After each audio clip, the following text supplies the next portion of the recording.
ARY digital کے drama serial سزاوار میں ہم دیکھتے ہیں کہ کس طرح سے ماحول یکدم غمگین ہو گیا ہے۔ مسکان تو بالکل بھی برداشت ہی نہیں کر پاتی رضا اور سنبل کی شادی کی خبر، اور رو رو کر غم سے اتنی نڈھال ہو جاتی ہے کہ ہسپتال کے بیڈ پر جا لگتی ہے۔ اس نے تو کبھی سوچا ہی نہیں تھا کہ رضا اتنی بڑی بے وفائی کرے گا اس سے۔ ایک تو اس کو طلاق جیسے داغ سے دوچار کر دیا اور اپنی محبت کے سب دعوے غلط کر دیے، اور اس کے بعد اسی لڑکی سے شادی کر لی جس نے اس کے بھائی کے پاکیزہ کردار پر کیچڑ اچھالا تھا۔ اور یہی فکر اشر کو بھی ستائے جا رہی ہے کہ آخر رضا ان کی زندگی میں آیا ہی کیوں؟ کیسے اس نے سنبل جیسی بدکردار اور جھوٹی چلاک مکار لڑکی پر یقین کر لیا اور ان لوگوں پر ذرا بھی بھروسہ نہ کیا؟ اشر کو اچھی طرح سے سمجھ آ گیا ہے کہ شروع سے ہی یہ چال سنبل کی تھی۔ جس طرح سے اس نے کہا تھا کہ وہ مسکان کو رضا کی زندگی سے نکالنے کے لیے کسی بھی حد تک چلی جائے گی، اور وہ شاید شروع سے ہی رضا سے شادی کرنے کی خواہش مند تھی، لیکن مسکان کے لیے رضا نے اس کو ٹھکرا دیا، اور اس ٹھکرانے کا بدلہ وہ رضا کی بجائے مسکان سے لینا چاہتی تھی۔ آخر اس معاملے میں اس کی بہن کا تو کوئی قصور ہی نہیں تھا۔ اوپر سے مدیحہ نے بھی بڑی گہری چال چلی اپنے آپ کو ریجیکٹ کرنے کی وجہ سے۔ ادھر ہم دیکھتے ہیں دوستوں کہ مدیحہ کی زندگی میں بھی فائنلی ایک نیا لڑکا آ ہی گیا ہے۔ شکل صورت سے تو نہایت شریف اور سلجھا ہوا نوجوان لگتا ہے، اگرچہ مدیحہ جیسی چلاک عیار لڑکی اتنا اچھا انسان ڈیزرو نہیں کرتی، لیکن وہ اب اس کے خوابوں میں کھو چکی ہے۔ اور مجھے یہی لگتا ہے دوستوں کہ یہ لڑکا بھی کہیں نہ کہیں سے جا کر اشر سے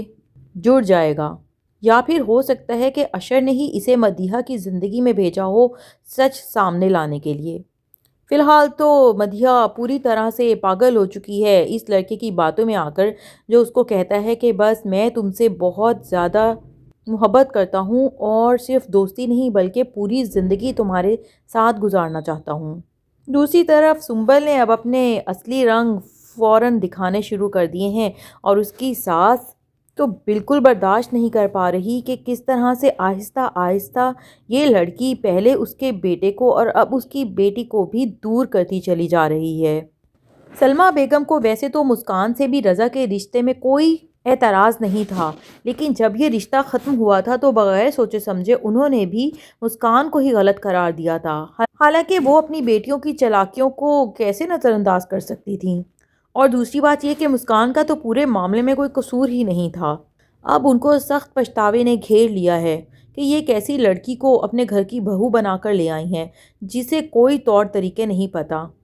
وہ ایک نچلے گھرانے سے آنے والی لڑکی ہے جس نے بس یہی سوچ رکھی ہوئی ہے کہ ہر روز ہوٹلنگ کرنی ہے، باہر جانا ہے، گھر بنانے کا تو اسے کوئی خیال ہی نہیں ہے کہ گھر کو کس طرح جوڑ کے رکھنا ہے، کھانے کی ٹیبل پر کس طرح سب اکٹھے بیٹھیں تو کس قدر یونٹی آتی ہے، بلکہ وہ تو شروع سے ہی رضا کو بس الگ ہی کرنے کے چکر میں ہے۔ جب وہ چھوٹی چھوٹی باتوں پہ گلا کرتی ہیں اپنی نئی نویلی بہو سے، تو وہ سخت مکاری دکھاتی ہے مدیحہ کے سامنے کہ دیکھو مدیحہ، شاید میرے کردار پر داغ لگا ہوا ہے، اسی لیے تمہاری امی مجھے پسند نہیں کرتی۔ اور مدیحہ تو پوری طرح سے سنبل کی باتوں میں آ چکی ہے، تو وہ بھی الٹا اپنی امی سے ہی بدتمیزی کرتی ہے کہ آخر آپ کیوں اس کے پیچھے پڑ گئی ہیں، اس کو آپ خوش کیوں نہیں رہنے دینا چاہتی ہیں، جبکہ آپ جانتی بھی ہیں کہ وہ رضا کی دلہن ہونے کے ساتھ ساتھ میری گہری دوست بھی ہے۔ بیچاری سلمیٰ بیگم اب کیا بتائیں جو انہوں نے بھانپ لیا ہے اس لڑکی کے بارے میں۔ مدیحہ تو ویسے ہی بیوقوف ہے۔ دوسری طرف دامیہ سخت پریشان ہے جب سے اس کی بھابھی نے اسے کہا ہے کہ شادی تو اسے شفیق سے ہی کرنی پڑے گی، اور چاہے تو وہ اسی گھر میں رہے تو شفیق بھی ان کے ساتھ ہی آ کر رہنا شروع کر دے گا۔ وہ تو پہلے ہی گھر کے نئے بن جانے والے ماحول سے گھبرا چکی ہے اور عزت کے ساتھ یہاں سے رخصت ہونا چاہتی ہے، اگرچہ ابھی تو وہ رخصت بھی ہونا نہیں چاہتی، اپنا سارا فوکس وہ اپنے کیریئر پر رکھنا چاہتی ہے کیونکہ وہ ایک انتہائی ذہین لڑکی ہے۔ لیکن اس کی بھابھی اس سونے کی چڑیا کو اڑنے کیسے دیں؟ وہ تو جلد از جلد اسے دبوچ لینا چاہتی ہیں، کیونکہ شفیق صاحب نے بھی تو ان کے کان بھر دیے ہیں کہ یہ باہر غیر مردوں کے ساتھ اٹھتی بیٹھتی ہے۔ بھئی ایک تو وہ گھر کی اکلوتی کمانے والی ہے، اور اوپر سے وہ چاہتے ہیں کہ یہ پردے میں بھی رہ جائے۔ اگر ایک ماں کا ساتھ نہ ہوتا تو کس قدر برے لوگوں کو میں گھر چکی ہے دامیہ برے طریقے سے۔ وہ اداس بیٹھی یہی سوچ رہی ہوتی ہے کہ میں کس طرح سے چھٹکارا حاصل کروں کہ اس کی ماں اس کو پریشانی کی حالت میں دیکھ کر اس کے پاس آ جاتی ہیں اور دامیہ ماں سے دل کا سب حال کہہ دیتی ہے کہ ماں مجھے تو شفیق میں کوئی انٹرسٹ نہیں ہے، وہ انتہائی آوارہ مزاج انسان ہے، اور میں بھلا کس خوشی میں بھائی کے وٹے سٹے میں ہو جاؤں۔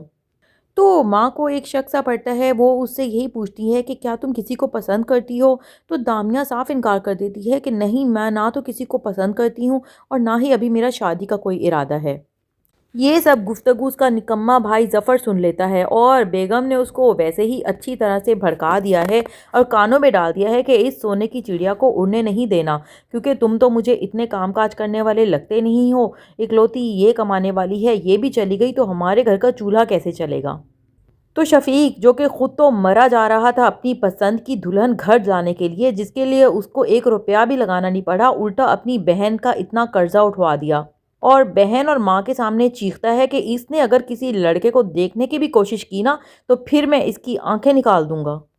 دوستو، کس قدر برا ہے یہ بھائی! اس طرح کے بھائی سے تو بھائی کا نہ ہونا ہی بہتر ہے، جو ایک تو خود مصیبت بنا پڑا ہے، اپنی بیگم کو بھی لا کر مصیبت بنا دیا ہے، اوپر سے وہ چاہتا ہے کہ اس جہنم سے اب اس کی بہن کہیں جائے بھی نہ۔ اس بندے کو تو شاید کبھی بھی احساس نہیں ہوگا، کیونکہ جو مرد ڈیسائیڈ کر لیتے ہیں انہوں نے کبھی نہیں کمانا، تو وہ اتنے ہی بےغیرت اور ڈھیٹ ہو جاتے ہیں۔ بہرحال ڈرامے میں ظفر کا کردار اس ایکٹر نے بہت اچھے طریقے سے نبھایا ہے۔ دوسری طرف زاویار بھی اسی سوچ میں مبتلا ہے کہ اس کی دادی بالکل ٹھیک ہی کہتی ہیں، دو لوگ صرف اسی صورت میں زندگی کا یہ سفر اکٹھے کامیابی سے گزار سکتے ہیں جب ایک دوسرے کو سمجھیں اور رسپیکٹ کریں۔ اس کو یاد ہے کہ اس کی امی کا اس کے ابو کے ساتھ کوئی گزارا نہیں ہوتا تھا اور ہر وقت وہ لڑتی جھگڑتی رہتی تھیں، اور دادی کے کیریکٹر کو بچپن سے ہی زاویار نے بہت نفیس اور سلجھاؤ پایا ہے، اور اس کی ماں دادی کے بھی خلاف ہیں، اس لیے زاویار تو شادی کے ذکر سے بھی بھاگتا ہے۔ وہ نہیں چاہتا کہ کسی ایسی لڑکی کو اپنی زندگی میں شریک کر لے جو اس کو سمجھ ہی نہ سکے، اور بس اس کو اپنی ہی فکر ہو، گھر بنانے کی کوئی فکر ہی نہ ہو۔ ادھر رنگے ہاتھوں پکڑ لیتا ہے رضا اپنی بہن مدیحہ کو کسی غیر مرد کے ساتھ ہوٹلنگ کرتے ہوئے، اور حیران رہ جاتا ہے کہ ہمارے تو کانوں میں بھی بھنک نہیں ڈالی اس نے، اور خود کسی سے چکر چلا رہی ہے۔ اگرچہ رضا کوئی بہت بیکورڈ سوچ کا انسان نہیں ہے، لیکن اس کو بہت حیرت ہوتی ہے کہ آخر مدیحہ اتنی سیکرٹ کیوں رکھتی ہے اپنی باتوں کو۔ دیکھتے ہیں دوستوں کہ مدیحہ کی زندگی میں آنے والا یہ نیا لڑکا اس کے ساتھ سنسیئر ہے یا پھر کسی کا بھیجا ہوا رپورٹر۔